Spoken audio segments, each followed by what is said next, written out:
Ahí está. Espérenme 2 segunditos. Profe, ¿le puedo hacer una consulta? No sé si ya lo dijo. No sé si va a haber alguna cartilla o se va a subir los power o las clases grabadas. O sea, ¿qué material vamos a tener para guiarnos nosotros? Bien. Mire, ahora mi preocupación era armar el Classroom para ahí empezar a subirle todos los materiales, ¿sí? Yo ahí les voy a subir el material escrito y seguramente los Power para que ustedes puedan tener material, ¿sí? Yo sí les voy a dar todas esas cosas. Lo que no sé si voy a hacer es el tema de grabar las clases, porque antes lo grababa, pero el problema de grabar es que ocupa muchísimo espacio, ¿sí? Ocupa muchísimo espacio y ayer me decían de que sí se podía hacer con ¿cómo que se llama? Con el Meet, pero bueno, sería cuestión de que pruebe, ¿sí? Pero ya vamos a ver. Yo lo que necesito es que igual me presten atención, porque si no me prestan atención, después, por más que yo les suba el power y demás, es más pérdida de tiempo. Entonces les conviene mejor prestar mucha atención a esto que yo digo y después cuando vean la parte escrita, les resulta más fácil la asimilación del contenido, ¿sí? Bueno, acá está la diapo que les decía, ¿sí? El microscopio electrónico, el microscopio, el óptico y el electrónico. Este microscopio electrónico es muy grande, si bien acá está el dibujito chiquitito, pero había uno en Tucumán y ocupa toda una habitación. Disculpe, ¿sí? profe, no se ve en la pantalla la diapositiva. ¿No se ve? O por lo menos yo no lo veo. ¿Ah? No se ve, profe. No se ve, profe. A ver, esperen, dejamos de compartir. A ver, presentar ahora. A ver, esperen un ratito. Una ventana.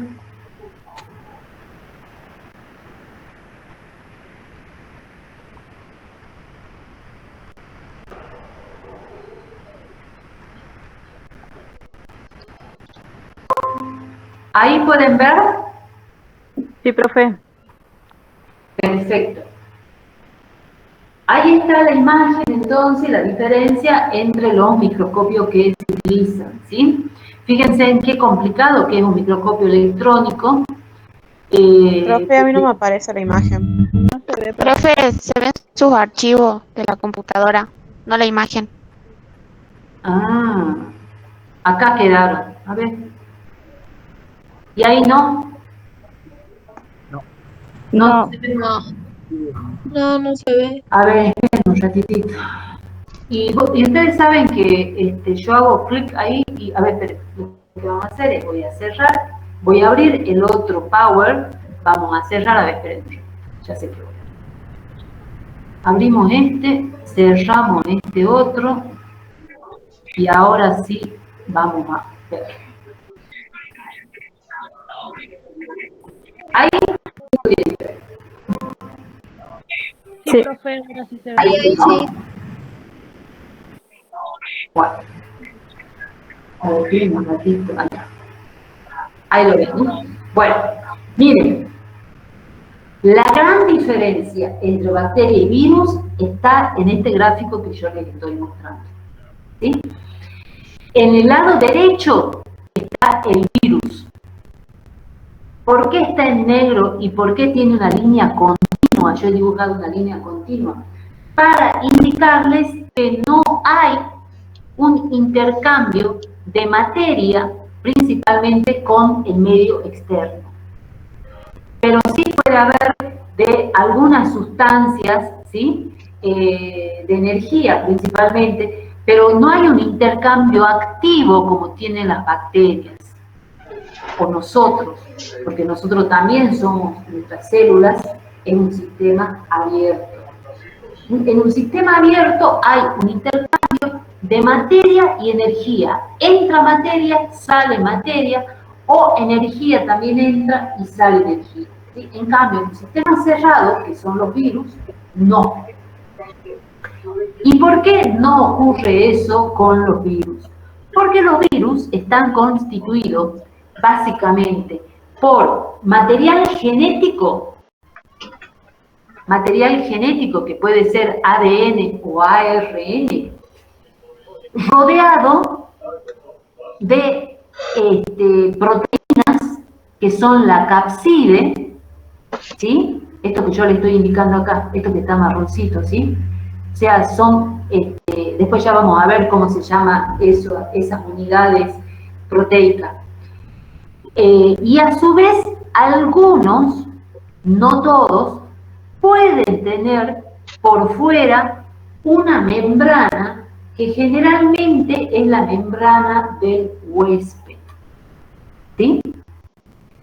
O sea, ese tipo de virus que tiene la envoltura o membrana externa se llaman virus cubiertos, pero existen también virus sin esta envoltura, únicamente constituido por el material genético y la capside o un polímero de proteína, ¿sí? Eso es la estructura de un virus. En el caso del coronavirus, y ahí nomás vamos a decir, es un virus cubierto, es decir, que tiene la membrana del organismo que lo tuvo en su interior. Cuando eclosiona, cuando sale de la célula, en este caso eucariota nuestra, lleva envuelto esta membrana que lo que le permite al virus es unirse a otras células fácilmente, porque es como que fuera la misma membrana.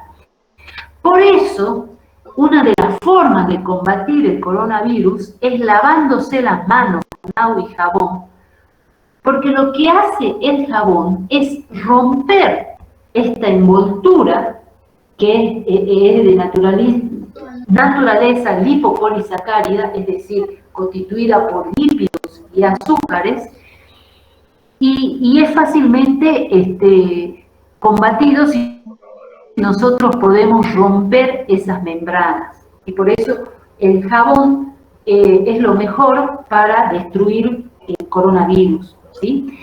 Por ejemplo, no ocurriría lo mismo si el virus fuera desnudo y tendría rodeando ese material genético que constituye el centro las proteínas, porque ahí lo hace una partícula más resistente. O sea, tiene ventajas y desventajas, y ahí está el tema de la diferenciación, que sí se puede observar en la partícula viral, ¿sí?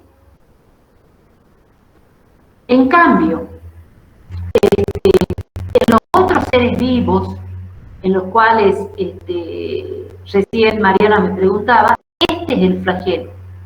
Yo ya le iba a mostrar más adelante, pero es una estructura también proteica, como un pelo si se quiere, pero es de estructura proteica, no es un pelo, porque el pelo está constituido por células muertas. Esto es una proteína que lo que le permite a la bacteria es movilizarse, le da movimiento, un movimiento mucho más rápido que el que podría tener si se moviera como reptando, es decir, con movimiento tipo víbora, ¿sí?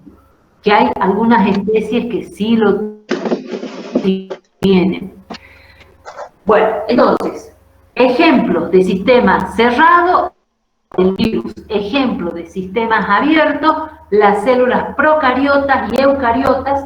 Diferencia entre célula procariota y eucariota es que las células eucariotas corresponde a los organismos superiores, plantas, animales, el hombre, las levaduras, los hongos, y células procariotas, en el cual tenemos a las bacterias, ¿sí? Y bueno, con las diferencias estas, que si bien yo le voy a poner en la teoría, no voy a hacer tanto hincapié porque teóricamente ustedes saben del cursillo.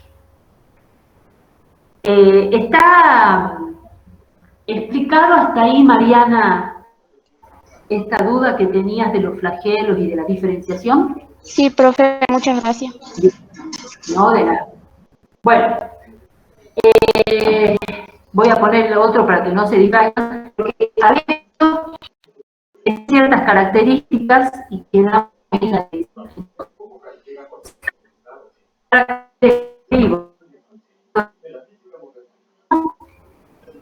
multiplicación o reproducción, comunicación, diferenciación, tenemos movimiento y evolución, ¿sí?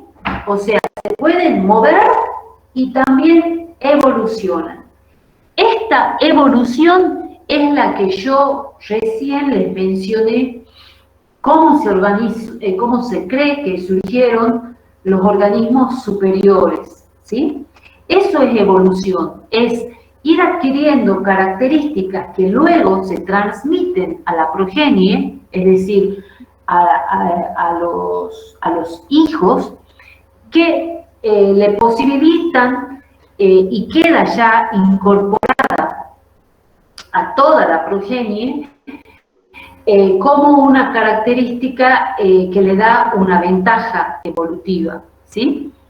Por ejemplo, hay una teoría que los pájaros derivan o dependen, o su ancestro evolutivo fueron los dinosaurios, ¿sí? Y ahora no vemos un dinosaurio, vemos un pájaro.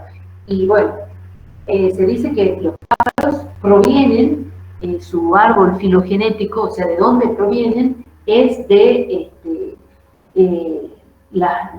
estos antiguos organismos superiores que poblaban la Tierra.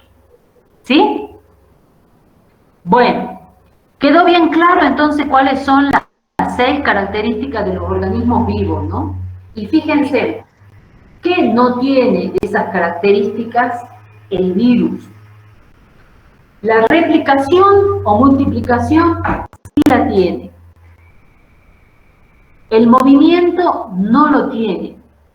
La evolución, podríamos decir que, por ejemplo, el coronavirus, sí lo que ocurre es que ese material genético va mutando o va adquiriendo características por eso tenemos la segunda ola, ¿sí? La segunda ola que estamos viviendo ahora es porque el virus mutó, significa que su ADN no era como originalmente se aisló con los primeros seres humanos, sino que mutó, cambió, ya sea las bases del ADN, y eso hace que inclusive las personas puedan volver otra vez a adquirir la infección, porque es como que fuera otro virus. Es bastante parecido al anterior, pero tiene características que lo hacen diferente,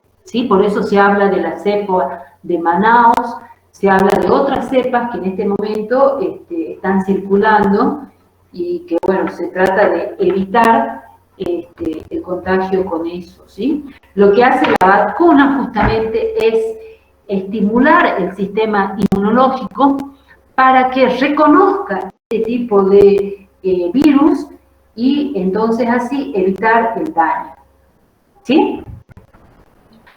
Bueno, como les decía entonces, las bacterias se pueden determinar por análisis en los laboratorios comunes. Y los virus se necesitan laboratorios especializados, ¿sí? Lo que se hace normalmente con los virus es la determinación inmunológica, o sea, cómo reacciona el sistema inmunológico ante la presencia de estas partículas, que es a través de la secreción de anticuerpos, ya vamos a ver después más adelante qué son los anticuerpos, el sistema inmune, etcétera, etcétera. O si no, lo que se hace es el análisis de PCR, que en realidad eso reemplazaría a los cultivos virales, porque para hacer cultivos virales, así como nosotros hacemos con las bacterias, cultivo se llama a que los multipliquemos en medios artificiales, ¿no? Los cultivos virales se necesitan células vivas, ¿sí? Y por eso generalmente se utiliza, por ejemplo, células de la córnea del conejo o células del intestino del ratón. Así son los cultivos celulares y por eso se necesita un laboratorio especializado para aislar en células vivas estas mismas partículas virales. Lo que reemplazó mucho el cultivo viral, que era tan específico que no en todos lados se podía hacer, es la introducción de la técnica de PCR, que es la de la polimerasa, la reacción en cadena de la polimerasa significa PCR. ¿Qué es la PCR? Lo que hace la PCR es este material genético lo multiplica miles y millones de veces, ¿sí? De tal forma que esa cantidad grande de bacterias, perdón, de material genético, sí puede ser detectado con los métodos actuales, ¿sí? La reacción de la PCR, entonces, lo que hace es copias, que se llama. Multiplica, se replica el virus en miles de copias, y esas copias son las que después se pueden cuantificar y decidir si una persona es positiva o no para determinados virus. ¿Se entendió esto que expliqué, chicos?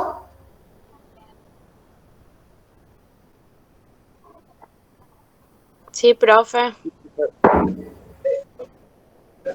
Va, profe, va queriendo. ¿Cómo? Que se va entendiendo, profe. Bien. Bueno.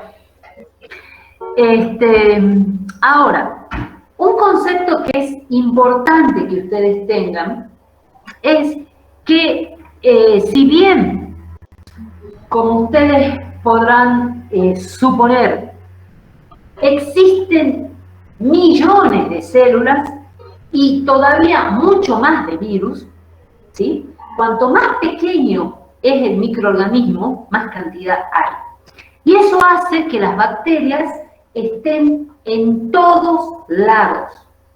Existen bacterias que viven en el aire, que viven en el agua, que viven en la tierra, que viven en nuestra superficie corporal, al igual que en la de los animales, de las plantas. O sea, las bacterias y los virus están en todos lados, ¿sí? Y a causa de que todos los organismos vivos lo que quieren de última es multiplicarse y nutrirse, es que ellos, cuando tienen la oportunidad de ingresar al interior de un organismo superior, como por ejemplo el ser humano, lo hacen y ocasionan las enfermedades. Pero esto no es que todas las bacterias, los millones de bacterias que hay, ocasionen enfermedades. No, las bacterias se clasifican en 3 tipos según su acción. Tenemos, que creo que sí se lo he dicho el año pasado, ¿no? Las bacterias benéficas, las deteriorantes y las patógenas. ¿Sí les dije eso? ¿Ah? Bueno, lo vuelvo a repetir por las dudas.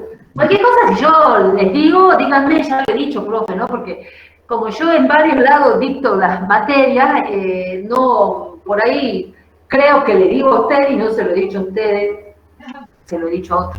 Pero bueno, las bacterias pueden ser perjudiciales, que son las que ocasionan enfermedad u ocasionan patologías también a los mismos alimentos que nosotros comemos, ¿sí? Como por ejemplo, hay bacteriosis en las frutas, en las verduras, ¿sí? En nosotros que se manifiesta como una infección. Hay otras, esas son las perjudiciales o patógenas. Hay otras que son beneficiosas y son las que se utilizan en la elaboración de determinados alimentos. ¿Cuáles son esos alimentos que utilizan los microorganismos beneficiosos, generalmente, o bacterias? Tenemos lo que es el yogur, queso, el kefir, el té de kombucha, el chucrut, los chacinados, o sea, la mortadela, el jamón, esto que nos gusta tanto, ¿sí? Que es un grupo de bacterias que generalmente son las bacterias lácticas, que lo que hacen es producir el alimento, utilizan los nutrientes que están en el alimento y sintetizan sustancias que son benéficas para el ser humano, ¿sí? Y por eso estas bacterias, específicamente las lactobacterias, hay un grupito que se le denomina probióticos. Los probióticos, por ejemplo, son bacterias que está comprobado que mejoran, por ejemplo, la flora intestinal. Ya les voy a hablar de esto de la flora normal. Mejoran la flora intestinal, mejoran los niveles de colesterol, bajan la presión arterial, o sea, tienen una serie de acciones benéficas comprobadas en el ser humano, y por eso se las consume. Y por eso, por ejemplo, ustedes van a ver los yogures con probióticos. El yogur de por sí tiene bacterias, pero a su vez, una vez que se forma el yogur, porque el yogur se forma, no sé si alguno de ustedes sabe, es colocar bacterias en la leche a una determinada temperatura y durante un tiempo esas bacterias transforman la leche en yogur, ¿sí? Estas bacterias son benéficas, pero si yo además le agrego estos otros géneros que están conocidos, que se conocen cuáles son, que tienen estas acciones benéficas, ustedes van a ver en la denominación del alimento yogur con probióticos. Bueno, eso es muy bueno, por ejemplo, para todas estas funciones que yo le dije. Hace unos años, el CEDELA, no sé si ustedes saben, que se llama, el CEDELA es la sigla del Centro de Referencia de Lactobacterias, que es un instituto de investigación que se encuentra en la provincia de Tucumán, y que ellos justamente trabajan con estas bacterias lácticas. Descubrieron que había un microorganismo que evitaba las diarreas producidas por rotavirus, por un virus, en los niños. Este rotavirus es un virus que generalmente ataca a los niñitos, provocándoles diarrea, no tanto en los adultos, sino que específica de los niños. Y este centro de referencia de lactobacilo descubrió este probiótico que tenía esta característica. Entonces, ¿qué hicieron? Hicieron la leche bio, que se llama, que era leche a la que le adicionaban esta bacteria y que dada a los niñitos evitaba la diarrea. Y con eso bajaron bastante la desnutrición, porque en Tucumán tenían valores altísimos de desnutrición en los niños, ¿sí? O sea que, bueno, no voy a seguir hablando porque podríamos estar hablando un día de las bacterias benéficas. Y después tenemos las bacterias deteriorantes, que no son ni perjudiciales ni son benéficas, que lo que hacen es deteriorar. Y esas bacterias son las que nosotros encontramos, por ejemplo, en la naturaleza, que se encuentran, por ejemplo, cuando ustedes tiran el material orgánico, que son las que transforman todos los residuos orgánicos en sustancias más simples. Eso es todo con estos microorganismos que se llaman deteriorantes. Y son los mismos que actúan, por ejemplo, para deteriorar una pera, una manzana, si yo dejo a temperaturas ambientes, ¿sí? Entonces, como ustedes ven, el mundo microscópico es inmenso y gigante, nos rodean las bacterias, existe mucha más vida de la que nosotros tomamos conciencia, y están actuando todo el tiempo. ¿sí? Que nosotros no la veamos no significa que no existe. O sea, existe todo un mundo microscópico que no son visibles a nuestra vista, pero que vemos sus efectos, lo vemos todo el tiempo, ¿sí? ¿Alguna pregunta hasta aquí? Profe, Sí. entonces las bacterias son tres tipos: las patógenas, las beneficiosas y las deteriorantes. Así Exacto. es. Bien. Patógenas o perjudiciales, deteriorantes y alterantes o deteriorantes. Las deteriorantes son las que transforman los residuos que consumimos en desecho. Así es, o es la... Transforman los residuos orgánicos, ¿sí? El ejemplo clarísimo, los abonos que nosotros tiramos, por ejemplo, en la tierra, tiramos los restos de cáscara, de naranja, de banana, el resto de huevo, y pasado un tiempo vamos a ver que ese se transforma en un abono, ¿sí? O también lo vemos en la naturaleza cuando caen las hojas. Después como que se pudre, la acción de podredumbre está ocasionada por bacterias deteriorantes. Cuando un organismo vivo muere, también es alimento, digamos así, de estas bacterias deteriorantes. Por ejemplo, si nosotros morimos, nos descomponemos. ¿Por qué nos descomponemos? Por la acción de bacterias putrefactas que utilizan justamente esa materia que tiene determinadas características, o sea, sobre todo que es carencia de oxígeno, y entonces lo que hacen es transformarla en sustancias más pequeñas que puedan ser otra vez incorporadas por otro tipo de microorganismos, ¿sí? Por ejemplo, si nosotros tenemos, digamos, la leche. La leche es un alimento que de por sí,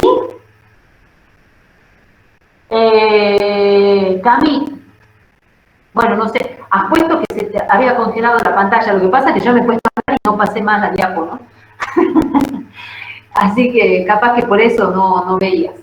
Explicaba que la leche, si nosotros vamos haciendo análisis microbiológico, no es que siempre tengan las mismas bacterias, ¿sí? Empiezan con una determinada carga bacteriana que generalmente es la misma que se encuentra en la piel o en el pezón de la vaca. Esas bacterias van usando nutrientes y van dejando desechos, y esos desechos son utilizados por otras bacterias. Entonces nosotros vemos que siempre las bacterias que están en la leche son diferentes, ¿sí? Y es lo que nosotros vemos en el deterioro de los alimentos. Los alimentos, ¿por qué se van deteriorando? Porque las poblaciones bacterianas van siendo reemplazadas por otras. O sea, una bacteria utiliza un nutriente, después ya no puede utilizar más porque se le agota.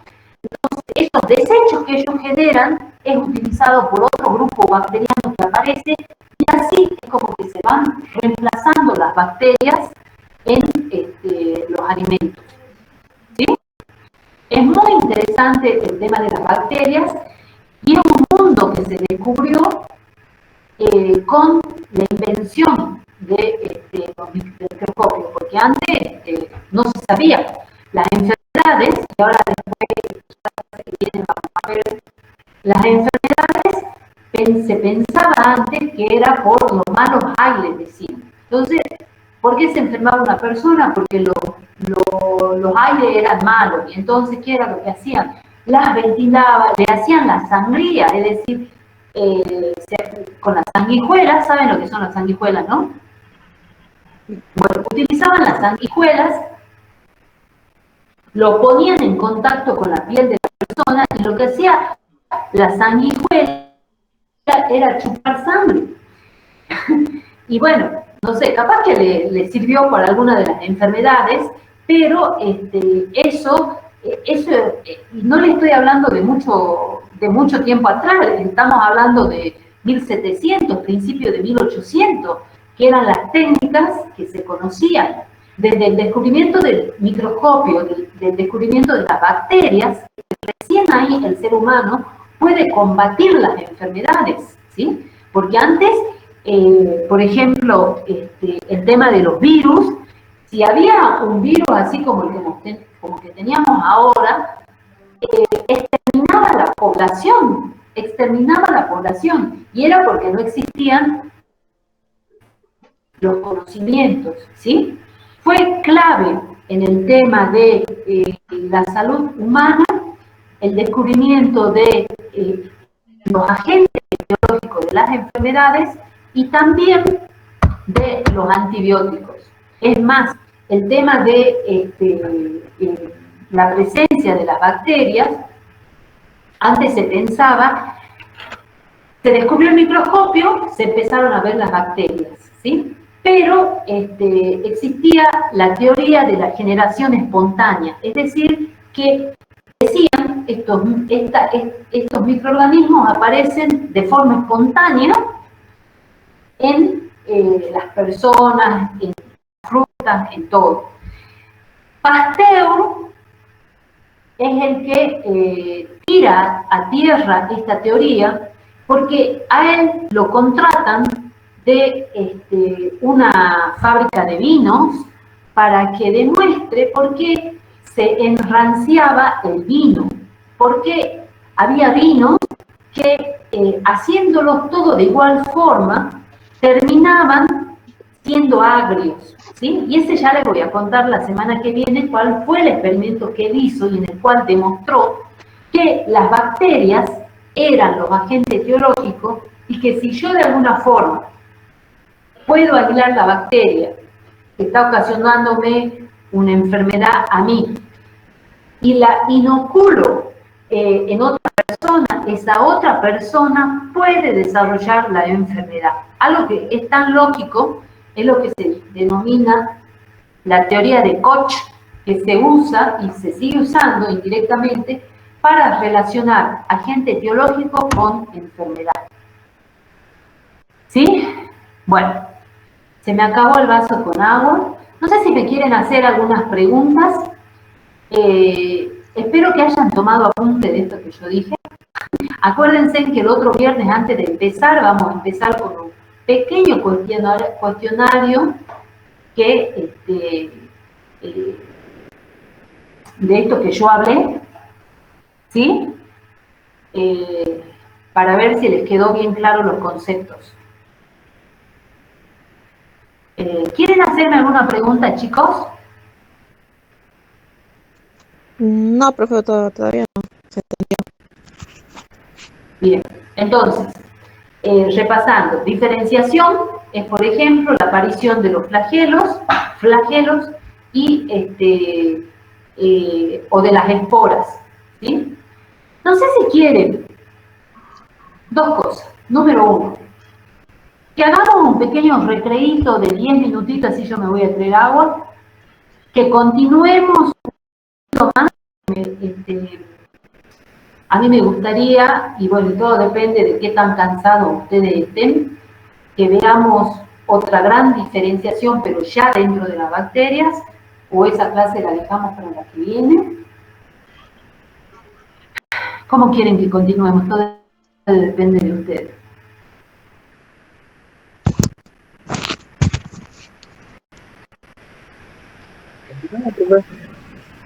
¿Qué, Juan?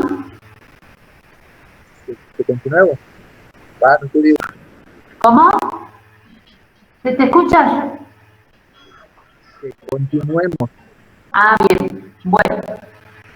¿Todos de acuerdo? Entonces, ¿continuamos? Sí, profe. Bueno. A ver, esperen un poquito que lo voy a compartir. Bueno. Ahí están viendo, ¿cierto? Sí, La pantalla es la misma que estuvo hace un rato. Bueno. Dentro de las bacterias hay una primera gran diferencia que hace que nosotros podamos dividirlas en bacterias gram positivas y bacterias gram negativas. ¿Sí? ¿Cuál primera gran diferencia. Es lo que denominamos una pared celular.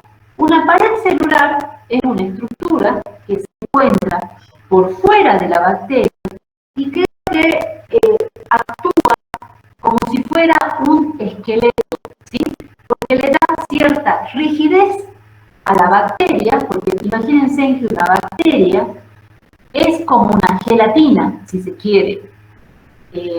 No es algo sólido, sino que tiene un gran contenido acuoso en el cual se encuentran disueltas sustancias y se encuentran algunas estructuras, como pueden ser los ribosomas, pueden ser este único cromosoma que yo les mencionaba, ¿sí?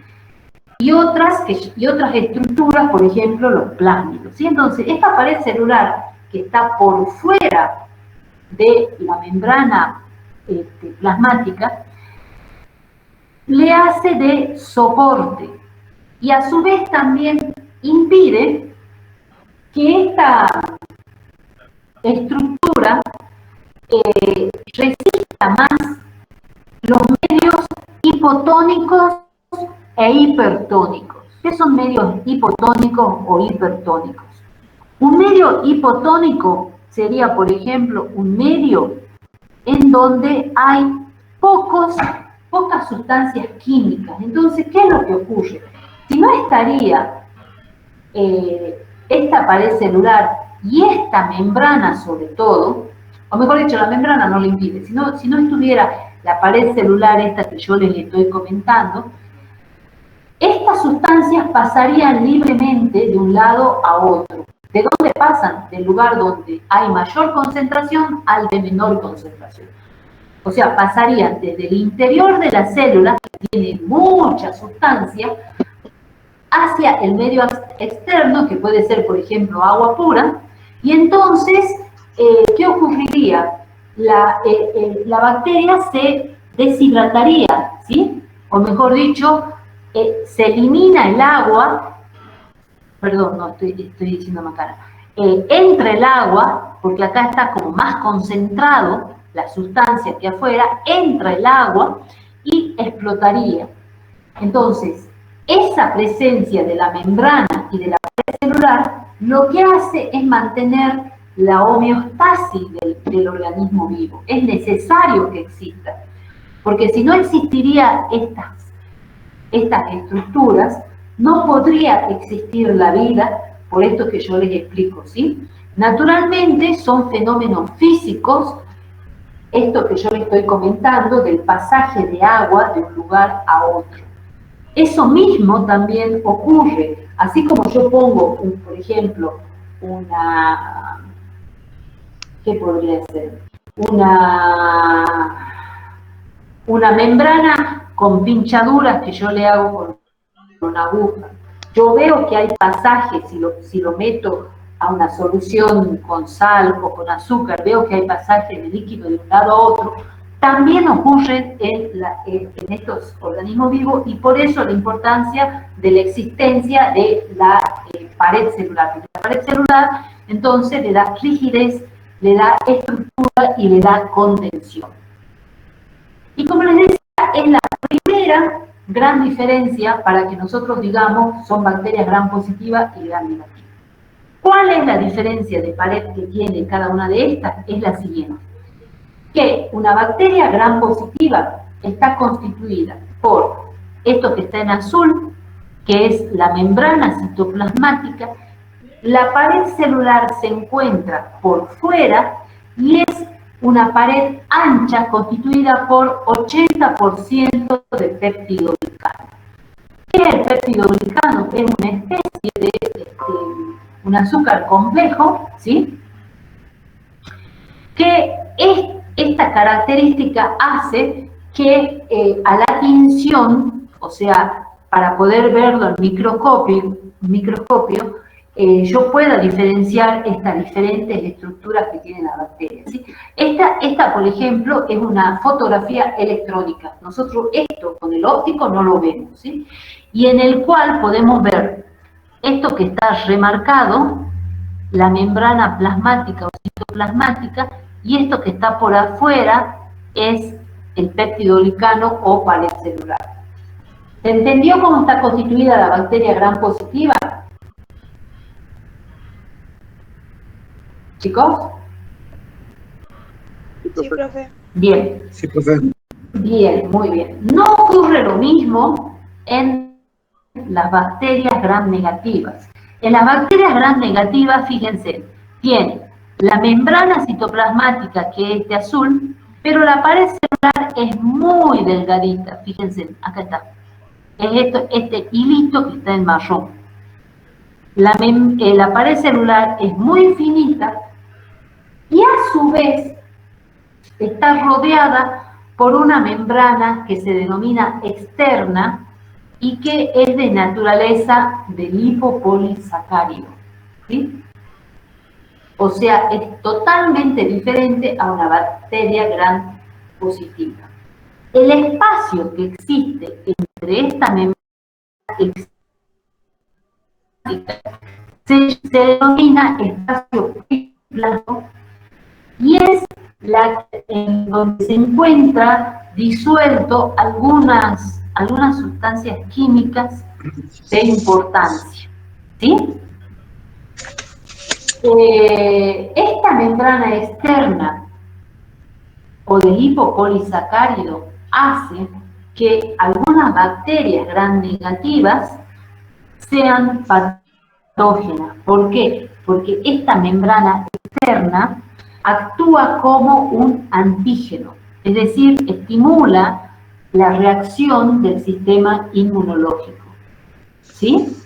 Por eso es importante que ustedes conozcan la diferencia entre una gram positiva y una gram negativa, porque la gram negativa, entonces, vuelvo a repetir, tiene una membrana externa constituida por lipopolisacáridos y proteínas que tienen una acción antigénica. Y después ya vamos a ver cuáles son los síntomas.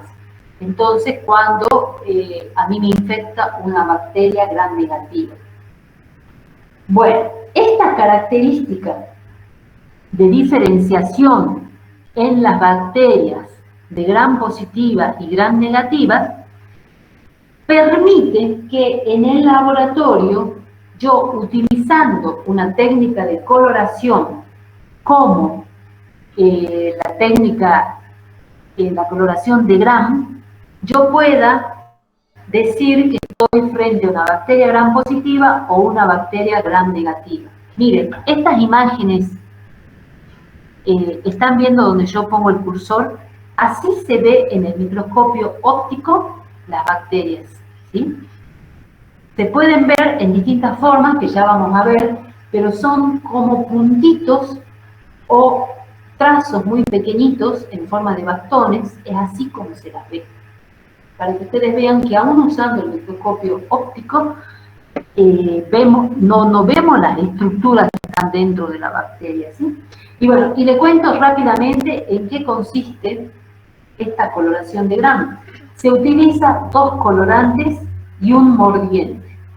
El primer colorante es el que se coloca primero, se deja incubar, es decir, se deja 1 minuto, después se le agrega el mordiente, que se llama, que lo que hace este mordiente, que generalmente está constituido por una solución de rubol que tiene yodo, lo que hace es fijar este primer colorante que yo he puesto, este cristal violeta, dentro de la bacteria, lo fija. Después yo hago una decoloración, o sea, trato de despintar la bacteria con una solución de acetona, alcohol acetona, ¿sí? Que lo que hace entonces es, fíjense, las bacterias gram positivas que tenían una pared celular gruesa, no deja que la solución de colorante de alcohol acetona elimine el colorante. Entonces las bacterias gram positivas siguen quedando de color gram positiva, ¿sí? Por esa pared celular que la protegía.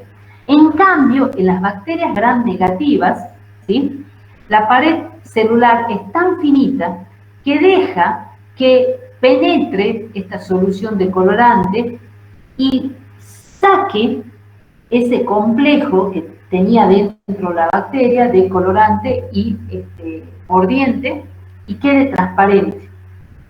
Entonces, después yo uso el segundo colorante, que se llama de contraste, que generalmente es la safranina o la fucsina, y queda teñido de rosadito. Entonces, gram positiva se tiñe de violeta y gram negativa se tiñe de fucsia o rosado intenso.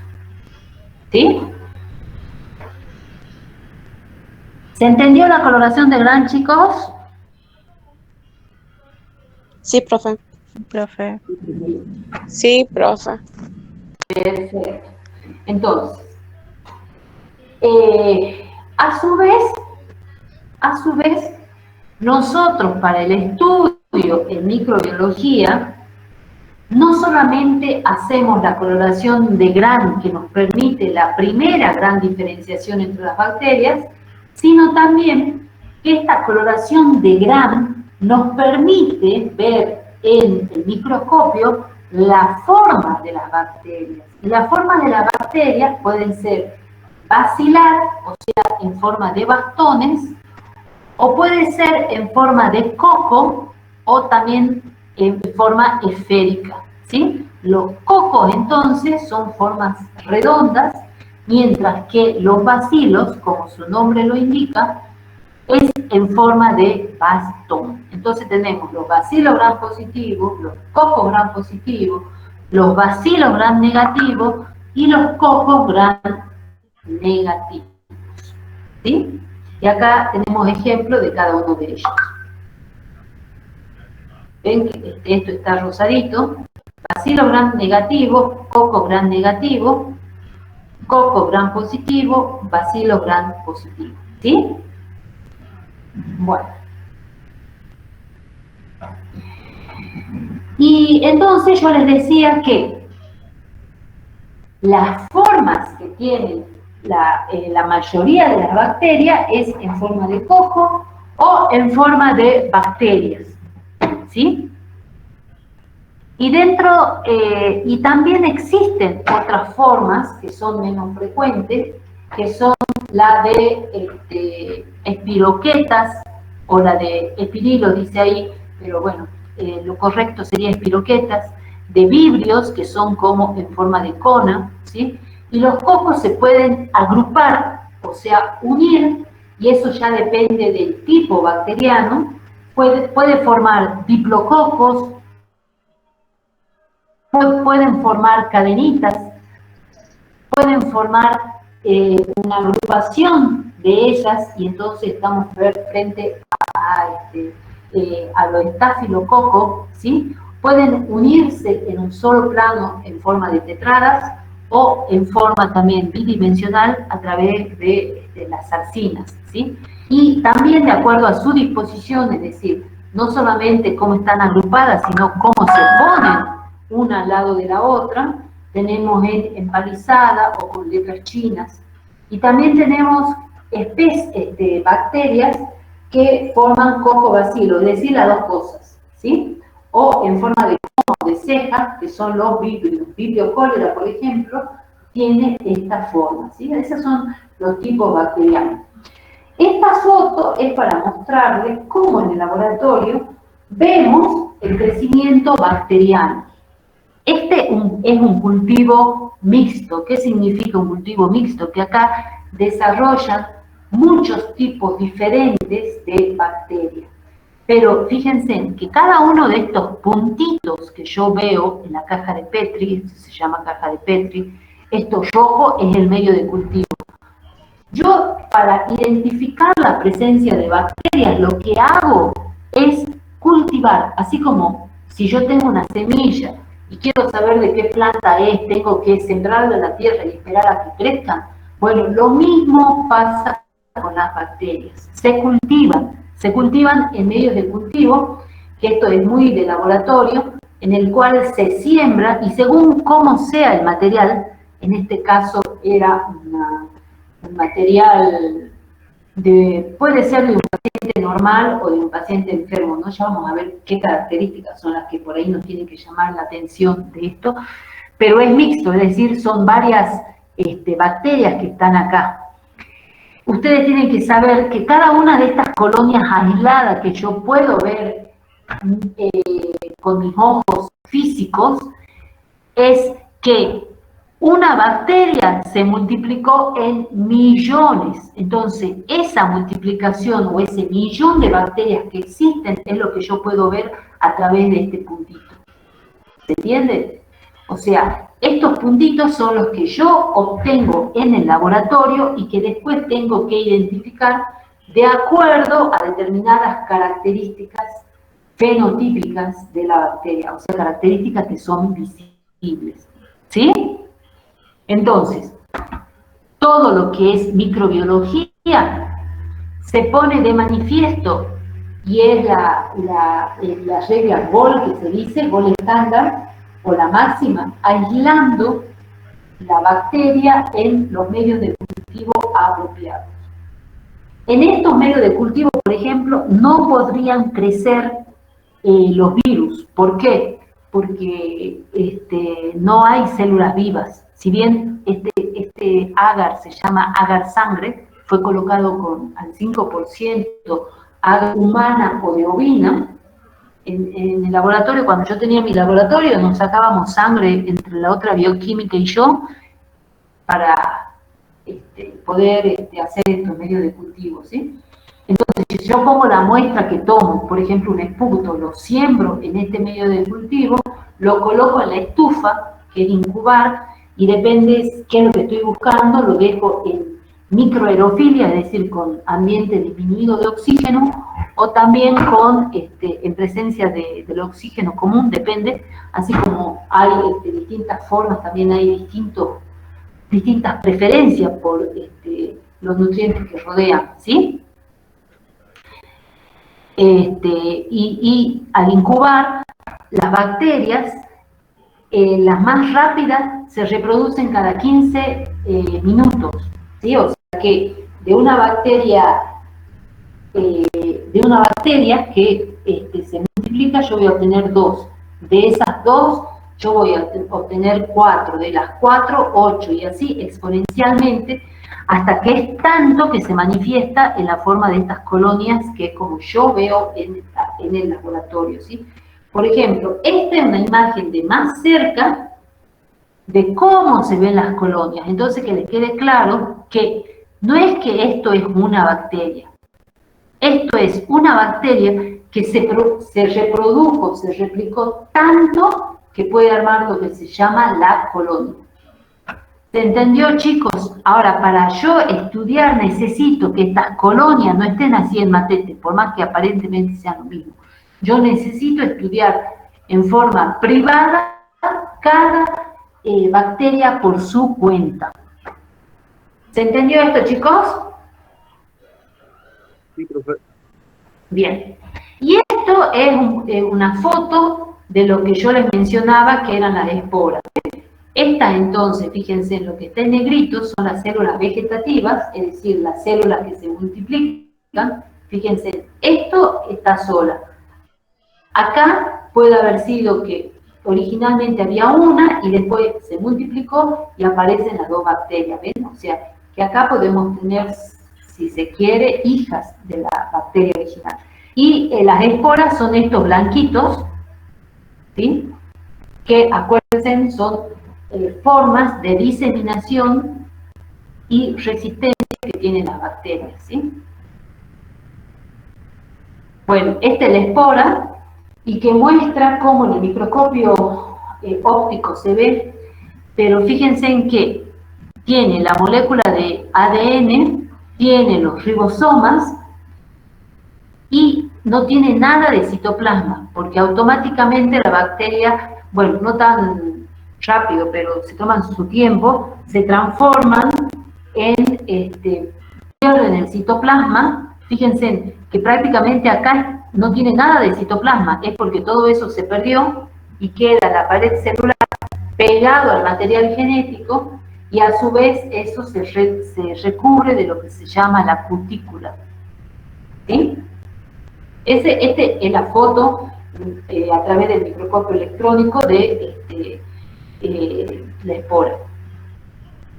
El proceso en el cual la célula vegetativa es esta, que tiene intercambio con el medio externo,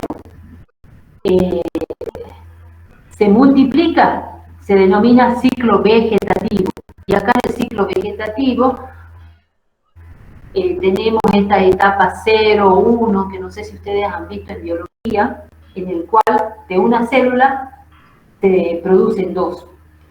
Pero cuando las condiciones son adversas, otra vez, esta célula vegetativa, a través de distintos procesos, se transforma en la espora. ¿Sí? Ese proceso se denomina esporulación. O sea, esporula significa que hace todo este mecanismo que acá está más explicado. Cuando la célula de resistencia o diseminación, que es la espora, encuentra las condiciones otra vez adecuadas, germina, es decir, se transforma esa espora en una célula.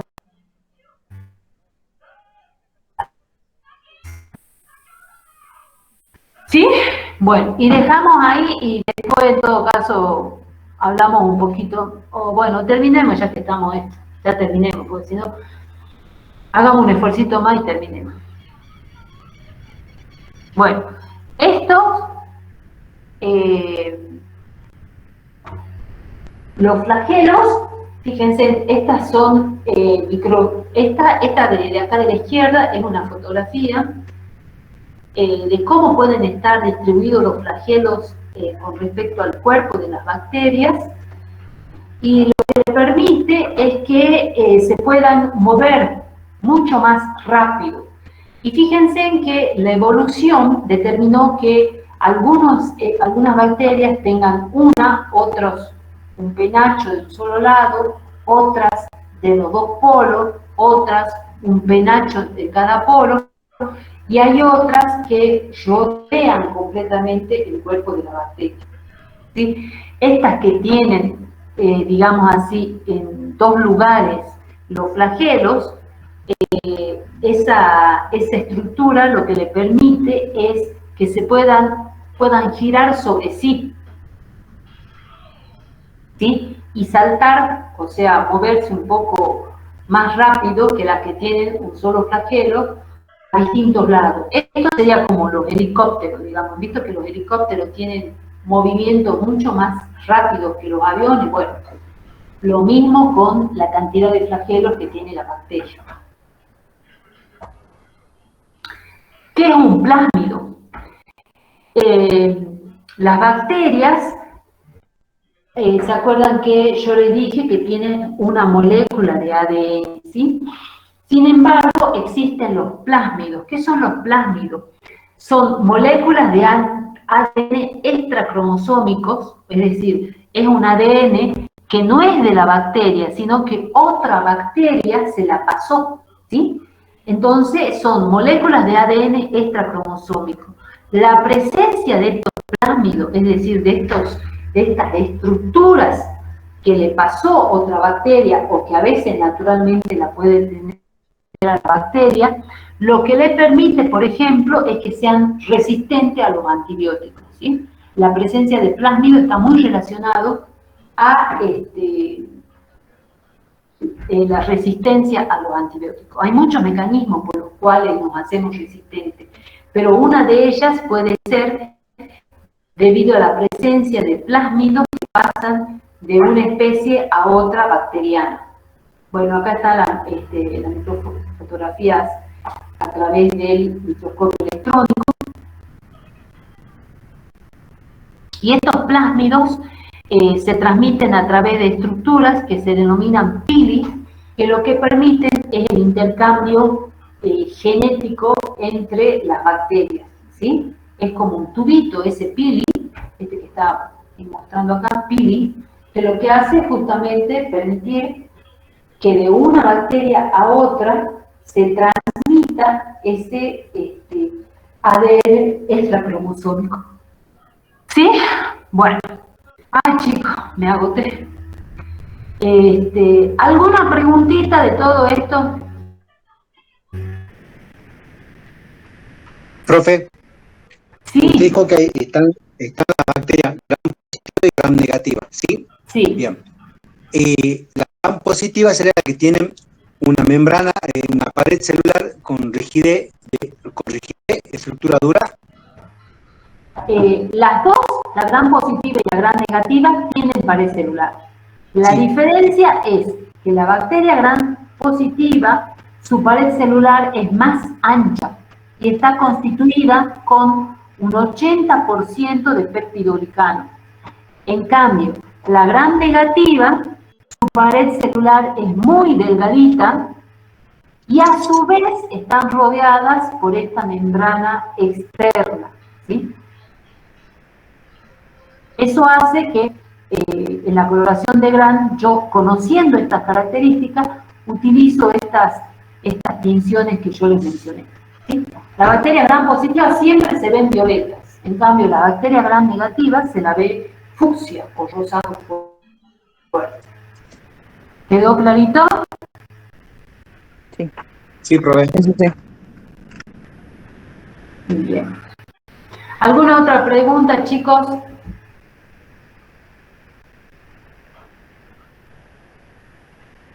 Bueno, igual cualquier cosa, si después estudiando, viendo el material les surge una pregunta, lo que vamos a hacer es, me pasan por el chat, ¿sí? Me pasan por el chat y la duda, porque la duda de ustedes puede ser la duda de los compañeros, ¿sí? Bien, profe. ¿No es posible que usted haga tipo como al final de la clase, así como un resumen a grandes rasgos de lo que se vio, como para tener un poquito más claro? Tal vez nos perdimos. Yo me perdí en el principio, por ejemplo, lo que habló de la gran positiva, la gran negativa, pude agarrarle el hilo y pude como entender, pero la primera parte sobre todo es donde como que estaba dispersa, no entiendo el tema, o sea, es posta que esto siempre fue mi talón de Aquiles, la química y todo eso, entonces como que me cuesta muchísimo entenderlo. Entonces estaría bueno por ahí, si es posible, si está dentro de sus posibilidades, de darnos algo como bien así como vamos a lo concreto, decir, mira, esto es así, así, lo podemos entender mejor, digo, para que quienes tenemos problemas como yo lo podamos entender mejor y no sea una carga y no sea algo que nos vaya haciendo como declinar en escuchar la materia o en participar de las clases y demás. ¿Sí se entiende, profe? Como un mapa conceptual, decís vos. Más que un mapa conceptual, o sea, un Tipo poquito como, desarrollo de algo. claro, como una, más claro, como una someramente, explicación, o sea, con las palabras más de coloquial, lenguaje, claro, sí. no es tan técnico, cosa que lo podamos captar, y cuando vayamos a usarlo con la lectura podamos entender de lo que estamos leyendo en realidad. Perfecto. Bien, sí, lo que pasa es que sí, es cierto eso. Hay muchos términos que yo utilizo que es propio de la asignatura. Sí, no se pueden cambiar, no se pueden modificar. Claro. La idea es que cualquier palabra que yo diga también me puedan interrumpir y con toda confianza decirme, profe, no entiendo qué es esta palabra, entonces yo les explico, porque después cuando vayan al examen, esto es como, para que entiendan más o menos cómo es como la clase de inglés. O sea, cómo uno empieza a entender el inglés intentando. Entonces sí, es cierto, hay conceptos que ustedes no lo saben y que les va a llevar un tiempo, pero después yo les aseguro que dentro de un mes o 2 meses yo voy a hablar y ustedes me van a entender, porque ya van a saber a qué me refiero cuando hablo de estas cosas, ¿sí? Son sobre todo los nombres de las estructuras, y eso que no empezamos con los nombres de las bacterias, porque las bacterias, por ejemplo, se denominan en latín. Así nosotros tenemos, que yo me acuerdo que cuando hice microbiología, cómo odiaba, después me encantó, ¿no? Pero, por ejemplo, Klebsiella pneumoniae, Escherichia coli, Pseudomonas aeruginosa, esos son los nombres que tienen las bacterias y son bastante complicaditos